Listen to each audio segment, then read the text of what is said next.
Hey guys, in today's Training to Run Your First 5K lecture series, we're going to talk about what if my knees start to hurt? And we're going to answer that question. And before we begin, though, just understand that this doesn't have to be necessarily just your knees. It can be what if my ankles hurt? What if my feet hurt? What if my low back? Any body part, really, for that matter. So let's talk about how to best approach this should you have this question. And before we begin, let's just first get a good understanding that learning to run is going to inevitably bring muscle soreness and possible joint-related soreness and stiffness at some point, especially at the beginning when you're going to be doing something to your body that you haven't done maybe since you have been, a young kid.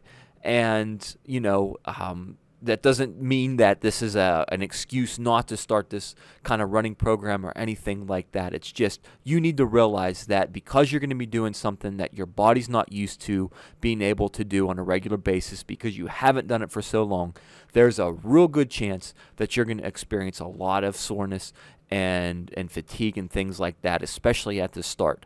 And you'll just have to learn to get through that, but you also got to learn to distinguish between when your body's just sore and tired from doing something it's not used to and when you actually may be truly injured. So just a couple of ways that you can kind of analyze that is that while muscle and joint stiffness and soreness is very common and actually okay, it should also alleviate within 48 to 72 hours. So if it's not going away after a run and you're feeling stiff and sore, and it's not going away after, 2 to 3 days, or by the time that you're ready for another training run, then that is a clue that you may be injured and you should take some more time off. So maybe, you do a training run and your knees really start to hurt. And maybe your knees stay sore and achy for, half day, full day, 24 hours. But then the next time you wake up or the next day, you get up and things feel fine. You start your training run the next time and everything seems okay.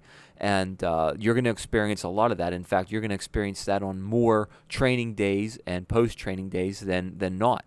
But what you don't want to have happen is to have all that pain and stiffness carry over into 48 to 72 hours. That's a sign where you may have done a little more damage and you may need some extra rest time to recover from all that.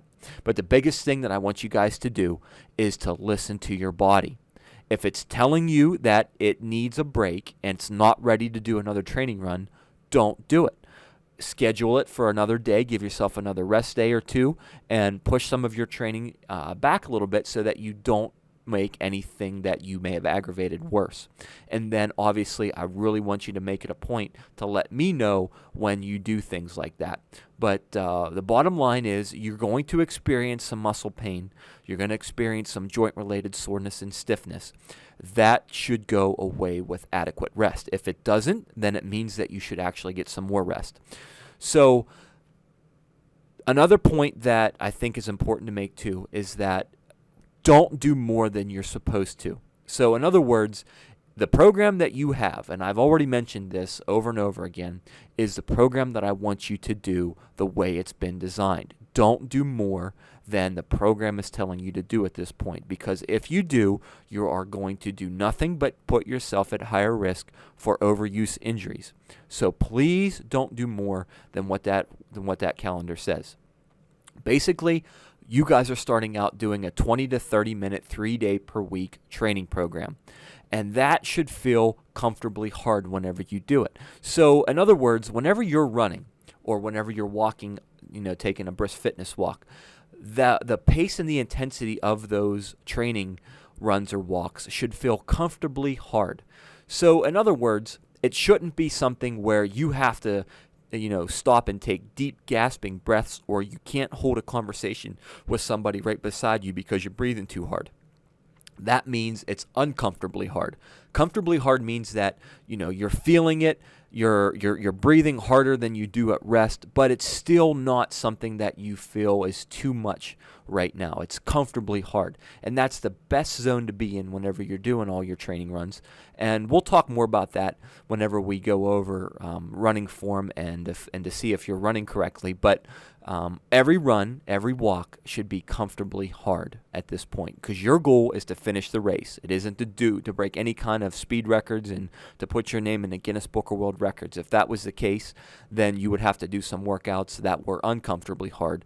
But for the purpose of what you need to do, to lose weight, to maintain fitness, to build fitness, and to reach your goals, and in terms of crossing that finish line, these runs and walks need to be done at a comfortably hard pace. So I'll see you guys in the next lesson, and we'll look at some of what you need to do with your running form and to find out if you are running correctly so that you're not going to set yourself up for injuries. I'll see you in the next lesson. Bye-bye.